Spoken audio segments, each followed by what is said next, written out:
दोस्तों, इस वीडियो को लाइक करें, हमारे चैनल को सब्सक्राइब करें, इस घंटी के आइकन को दबाएं और सेलेक्ट करें हमारी सभी वीडियो सबसे पहले देखने के लिए।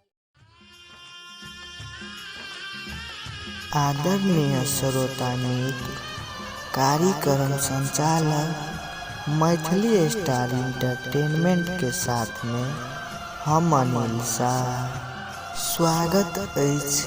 ई मैथिली कार्यक्रम में सब दिन जेका आजुक दिन अहाँ सबके बीच में हम फेर से दुखे दुख से भरल प्रेम कथा लक आबि चुकल छी।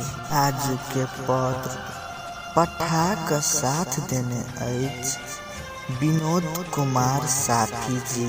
विनोद जी अपन दुखे दुख से भरल प्रेम कथा एना के लिख पठेने छै कि हमर नाम विनोद कुमार साथी अछि, हमर घर गोठ कैलपुर अछि।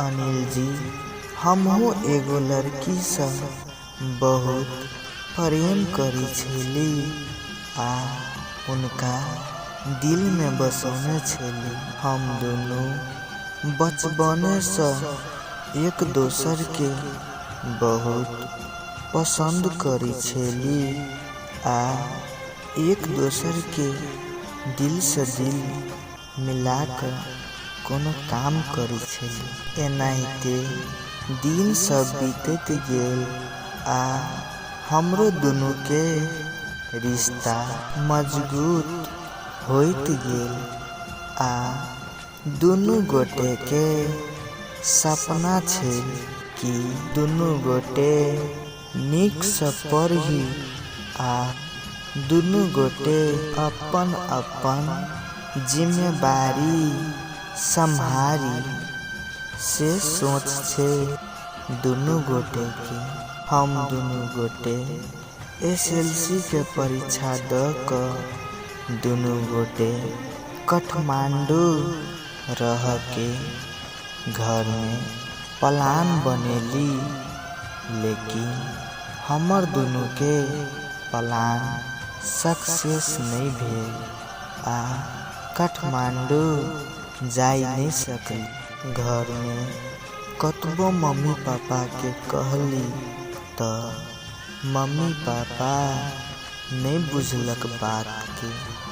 ई बात कहलक कि तू हमर एकलौता बेटा छी, तोरा अपना से दूर हम नहीं होय दिए चाहे छी, मगर हमरा ऊपर जे जिम्मेवारी छे वो जिम्मेवारी के पूरा कर पड़ते हमर से सोच छे।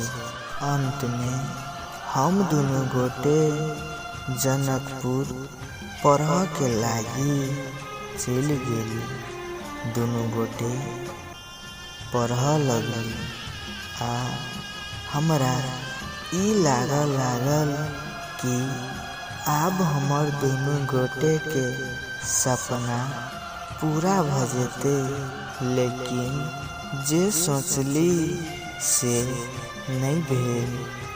उ किछ दिन तक हमरा संगे नीक से बातचीत आ नीक जेका रहल, मुदा किछ दिन के बाद में एगो दोसर लड़का के साथे घूम जाइत रहे। जब हम ओकरा देखली तो हमरा विश्वास नहीं भेल कि जिनका से हम एतेक प्रेम करी छी उ हमरा धोखा द रहल।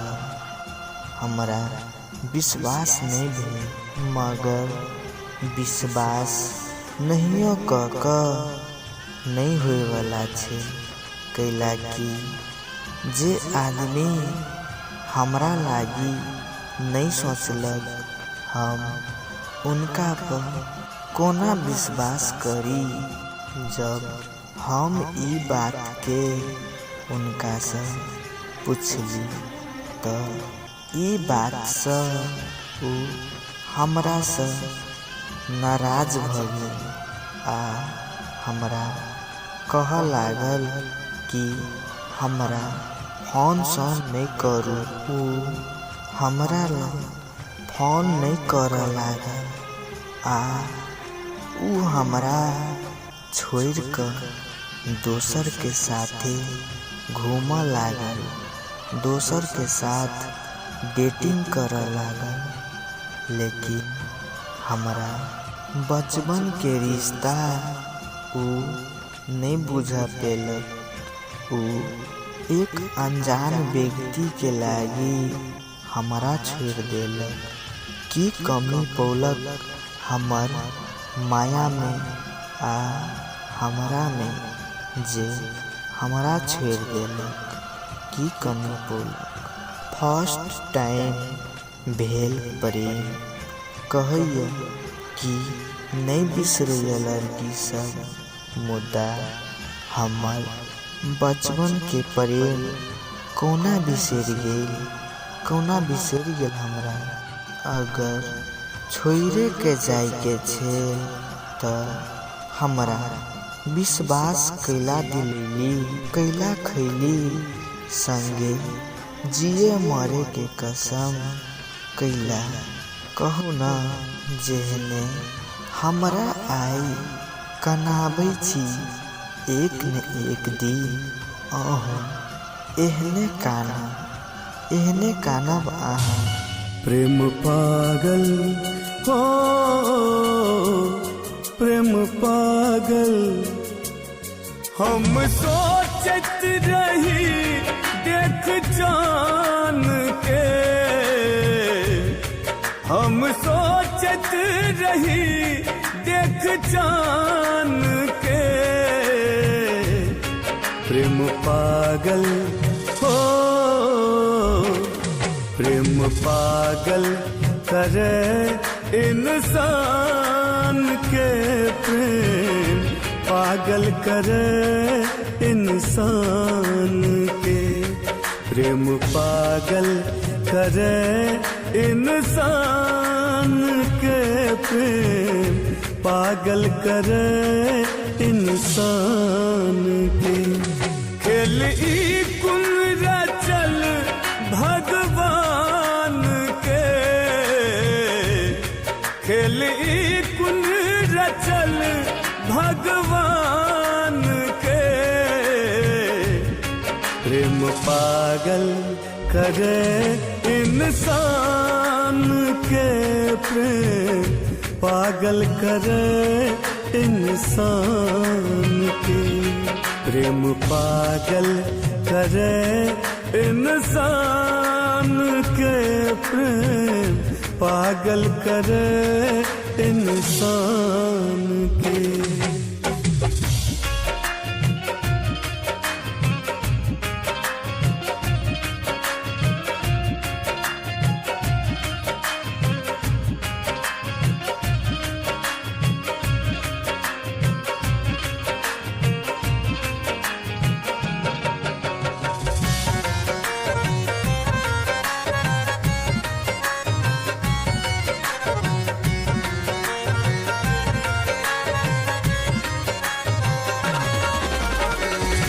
पुष्पित चंचल मोहिनी मूरत, मोह तरंगति हृदय में उठत।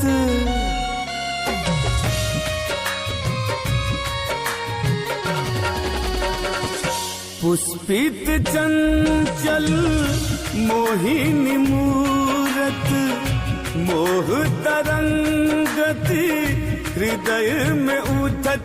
भेलो रोगी मधुर मुस्कान के। प्रेम पागल हो,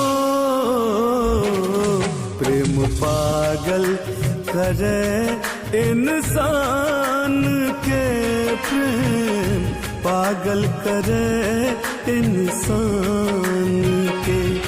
प्रेम पागल करे इंसान के, प्रेम पागल करे इंसान के।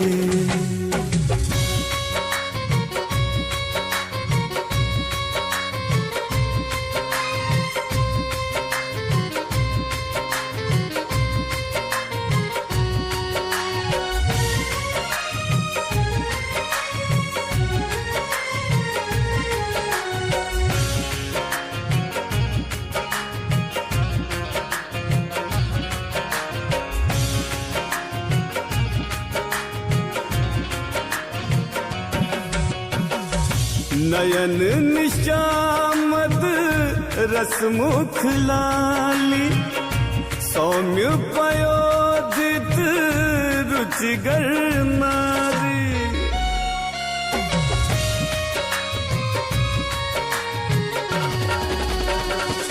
नयन निशामद रसमुख लाली, सौम्य पयोधित रुचिगर नारी। लाज राखब ई प्रीति मिलान के, प्रेम पागल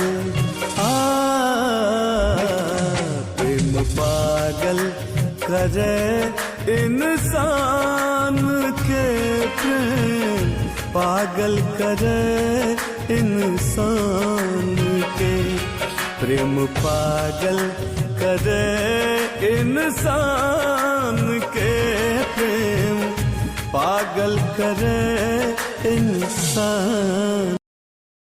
नमस्कार दोस्तों, इस वीडियो को लाइक करें, हमारे चैनल को सब्सक्राइब करें, इस घंटी के आइकन को दबाएं।